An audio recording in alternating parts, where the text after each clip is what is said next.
একটা বিদ্যুতের ঝলক আছে।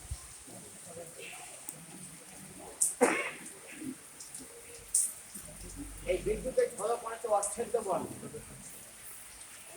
অর্থাৎ কোনো বর্ণের সঙ্গে একদম সরাসরি ব্যবস্থা পাওয়াটা নেই। চার বর্ণকে নিয়ে আমাদের সমাজ ব্যবস্থা। শ্রীকৃষ্ণের টাইমে রামচন্দ্র এসেছিলেন, কিন্তু তখন বর্ণ তো দূরের কথা, ঈশ্বরকে মানে আর যে মানে না সেটাই বড় থাকছিল। এই 14 বছরের বনবাস, রামচন্দ্র তো আচার্য, এটাও তার একটা ছলনা। ভালোভাবে রাজ দরবার থেকে বেরিয়ে এসে বনবাস একটা এমন জায়গা হলো, দাক্ষিণাত্যের কোনো এক অঞ্চলে গিয়ে বাসা বাঁধল। এবং তখনকার সমাজ ব্যবস্থায় যারা অনার্য বলে শিক্ষিত ছিল, তাদেরকে প্রেম দিয়ে যে জয় করা যায় সেটা রামচন্দ্র প্রমাণ করেছিল। আর যারা একদম তার প্রেমে ভরা দিল না, তারা অনার্য বলে ঘোষিত হল। পরবর্তীকালে শ্রীরামচন্দ্র আবার শ্রীকৃষ্ণকে এলেন এবং বললেন, চাতুর্বর্ণাং মহাশিষ্টাং গুণকর্ম বিভাগ, গুণ এবং কর্ম অনুযায়ী চারটে বর্ণের সৃষ্টি হল। সাদা রঙের মধ্যে সমস্ত রং আছে বলেই এবং সমস্ত বর্ণকে পরিপালন পরিপোষণ করার ক্ষমতা আছে বলেই সাদাই সাদা, হোয়াইট ইজ হোয়াইট। আর তাই কিন্তু বিপ্রের রং, অর্থাৎ বিপ্র আদার যে বর্ণগুলো আছে তাদের যে বৈশিষ্ট্য, সেই বৈশিষ্ট্য অনুপাতে পরিপালন এবং পরিপোষণ দিতে পারে, সেই সাদা রং হচ্ছে বিপ্রের রং। বিপ্রের কাজ কি? অধ্যাপনা, অধ্যয়ন, যজন যাজন, নাম ধ্যান,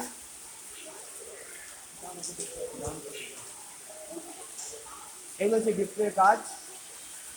এমনকি বললে অনেকে রাগ করবেন, ঠাকুরের বলা আছে বিধান বিনায়ক গ্রন্থে, আমি বইটা নিয়ে এসেছি গতকালকে, মন্দির গৃহে বিপ্র ছাড়া কারো ঢোকা নিষেধ। বলেন তার এখানে চলছে কেন?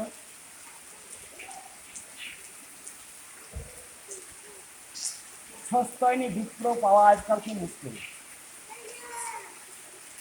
বিপ্র ব্লাড ভীষণ দামি তো, যার জন্য বিপ্র ব্লাড গ্রহণকারী যারা, তাদের ব্লাডের মধ্যে একটা সুস্থ, এবং আমি সব জানি ব্যাপারটা আছেই, যার জন্য ঠাকুর বিপ্র ব্লাডকে এত দাম দিয়েছে। তাই বাণীতে বলেছে, বিপ্র যদি জাগত আবার বিজয় গুরু মর্ততায়, দেশটা কি আর চলতো উধাও, সর্বনাশা ব্যর্থতায়।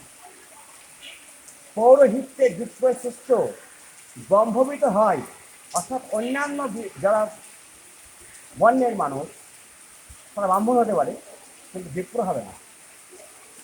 একজন ক্ষত্রিয় ব্রাহ্মণ হতে পারে, একজন বৈশ্য ব্রাহ্মণ হতে পারে, একজন শূদ্র ব্রাহ্মণ হতে পারে। ব্রহ্মত্ব অর্জন তার একটা সার্টিফিকেট, একটা যোগ্যতা, কিন্তু বিপ্র হবে না।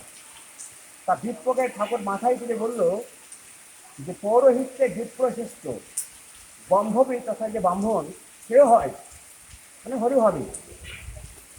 বিপ্র ব্রাহ্মণ সমাজ শ্রেষ্ঠ তাহার উপর নাই, কিন্তু বিপ্র যদি ব্রাহ্মণ হয় তার উপরে তো কথাই নাই।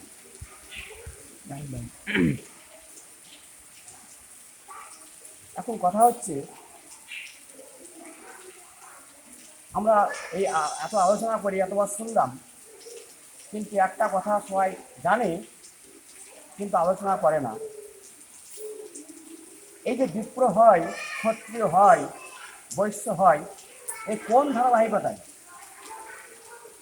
কেমন বিবর্তিত রূপ, কেমন ইভলিউশন, যাকে বিপ্র হয়ে গেল আর একজন ক্ষত্রিয় হয়ে গেল, আছে কোনো কোনো মানুষ। আমরা বলি যে আমার বয়স প্রচুর, দেখা যাবে আপনার 5 লক্ষ কোটি বছর বয়স, আর একজনের বয়স 7 কোটি লক্ষ বছর, কারো বা বয়স 1 লক্ষ কোটি বছর। তো প্রথম যেদিন আমি ঈশ্বর থেকে ছিটকে গেলাম,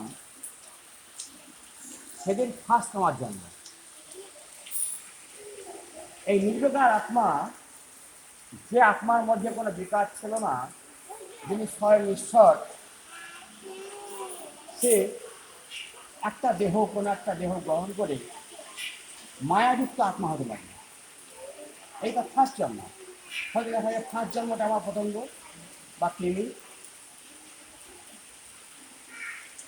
তারপর বহুধা বিভক্ত হয়ে এই গাছপালা, পশু টশু, হান্ডা ঠান্ডা বহু দিক ঘুরে এসে আমি প্রথম মানুষ হলাম।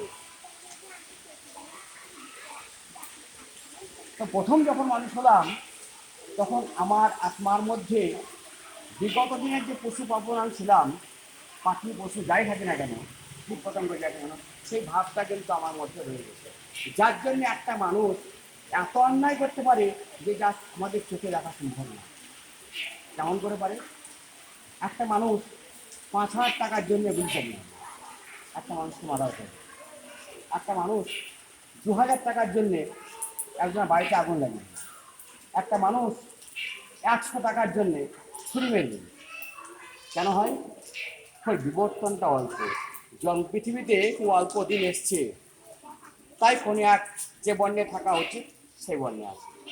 সেই বর্ণে বেশ কিছুদিন, বেশ কয়েকবার, বেশ কয়েক হাজার বার, কয়েক লক্ষবার মানুষ হওয়ার পর নেক্সট তার লেভেল চেঞ্জ হয়, তখন দেখা গেল একটা উচ্চ বর্ণে এলো। সেখানে কয়েক লক্ষ বছর থাকার পর দেখা যায় সে বসছে এলো, তারপর দেখা গেলো ক্ষত্রিয়তে এলো, আস্তে আস্তে। This is the evolution system, ecosystem of the society. এইভাবে কিন্তু হয়। তো যাই হোক, ক্ষত থেকে যে ক্রয় করবে সমাজকে, সে হচ্ছে ক্ষত্রিয়। রক্তের সঙ্গে লালে একটা সম্পর্ক আছে, রক্ত বের হতে দেবো না সমাজে, এই যে ব্যবস্থাপনা, এই দায়িত্বটা তারা নেয়, যাদের মধ্যে যুদ্ধ বিগ্রহের ব্যাপারটা যাতে ব্লাডে আসে। ক্ষত কি সেটা যারা খুব ভালো করে আইডেন্টিফাই করতে পারে, চিনতে পারে। আর সেই ক্ষত যাতে সমাজের সৃষ্টি না হয়, সেটা দেখবে কে? ক্ষত্রিয়। সমাজে টাকা পয়সা হেনা থানা দরকার, আর্থিক অবরণ যাতে না আসে, সেই ব্যবস্থা মহারা দেখবে কে? বৈশ্য। আর এই 3 বর্ণে যারা সেবা করবে তারা হচ্ছে শুদ্ধ। এই শর্টে আজকে বললাম, বিস্তারিত আলোচনা পরে হবে।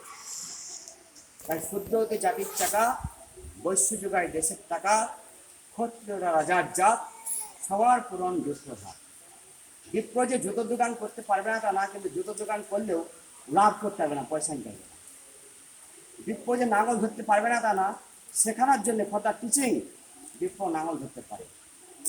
বিপ্র জুতো সেলাই করতে পারবে না তা না, কিন্তু জুতো সেলাইটা করে দিয়ে কারো কাছে পয়সা নিতে হবে।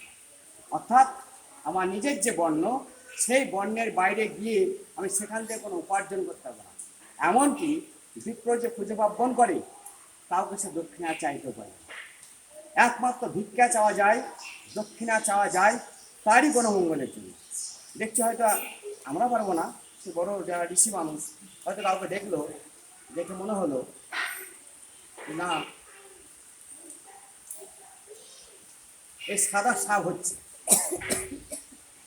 তাকে হয়তো বললাম, আমি আগে বলছি আর কি, এই তুমি আমাকে 108 টাকা দিবা, 108 টাকা নিয়ে আমার পকেটে ঢোকালে হবে না, তাহলে কিন্তু পুরোহিত হলো না। ওইটা উপযুক্ত জায়গায় সকলের বিধান অনুযায়ী তাকে দিতে হবে, তাহলে কিন্তু তার উপকারটা হলেই হতে পারে। কারো বাড়িতে হয়তো আগুন লাগার সম্ভাবনা আছে, তার অ্যাক্টিভিটিস দিয়ে মিলিয়ে দেখা যাচ্ছে এই বাড়িতে আগুন লাগলে লাগতে পারে বা চুরি হতে হতে পারে, তার বাড়ি থেকে হয়তো 2 ব্যাগ সিমেন্ট নেওয়া হলো, আগুনটা লাগবে না। এই উপকারগুলো আবার যারা করতে পারে আমরা সেই সমস্ত মানুষকে চিনতে পারি না। হয়তো আমার এই অ্যাক্সিডেন্ট করে বাঁচিয়ে দিয়েছে, সে মানুষটা কালমের পেছনে, এরকমটা হয়। কাজে ব্রাহ্মণ দান গ্রহণ করবে সেই মানুষটার ভালো করবে, এটা বড় ফ্যাক্ট। কিন্তু অন্য কোনো বর্ণের কোনো কাজ সে জীবিকা হিসেবে গ্রহণ করতে পারবে না এবং সেখান থেকে কোনো পয়সা করে ইনকাম করতে পারবে না। এটাই হচ্ছে সমাজ ব্যবস্থা। তেমনি ক্ষত্রিয় যুদ্ধ বিগ্রহ হ্যান্না তান্না ছাড়া আদার্স কেন্দ্র কোনো কিছু করতে পারবে। বৈশ্য একমাত্র ব্যবসা করতে পারবে, টাকা ইনকাম করে সে টাকার সমাজের যে ঘাটতি সেটা দূরান দিবে। আর চাষবাস অন্যান্য তিন বর্ণের সেবাস্বরূপ শুদ্ধ যা করবে তার বিনিময়ে সে পয়সা দেবে। এই হচ্ছে ইনকামের জায়গা। আদার্স কেন্দ্র কোনো ইনকামের জায়গা নেই। শুদ্ধ তো পয়সা নিতে পারবে না, শুধু সেবা দেবে। কি শুদ্ধ তো সেবা করবে, কিন্তু পয়সা দেবে না তো। শুদ্ধ পয়সা হয়তো তার থেকে বিনিময় দেবে। শুধু কি বৈশ্য নিচ্ছে, বৈশ্য তো ইনকাম করছে, যত ইনকাম বৈশ্য করে এই তিন বর্ণকে সেবা দেবে, সেই অর্থ তিন বর্ণের পেছনে খরচা হবে।